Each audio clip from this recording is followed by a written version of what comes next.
সদায় সদায় গাড়ী ধুব লাগে নেকি? হা? আজি ধুইছা আকৌ কালি হাল মাৰিব যাবা, আকৌ পৰহিলৈ ধুবা। হা?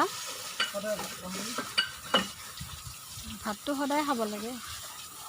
বোকা হৈ আছে গাড়ীটো, কেতিয়া ধুই শেষ কৰিব?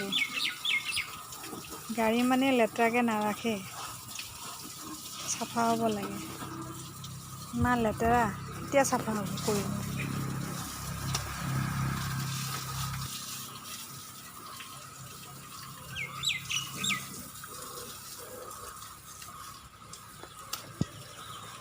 ইমান লেতেৰা হৈ আছে।